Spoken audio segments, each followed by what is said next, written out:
kain sa... Walang rice doon. Walang rice. Bakit?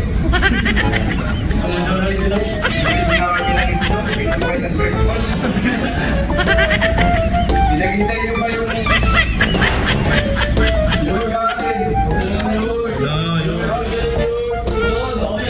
Wow! Hindi pinag-breakfast doon sa ano? Yung na yan kasi gipit na kami dito. Ulo-ulo yung mga ito na pinag-breakfast. Kinami lang.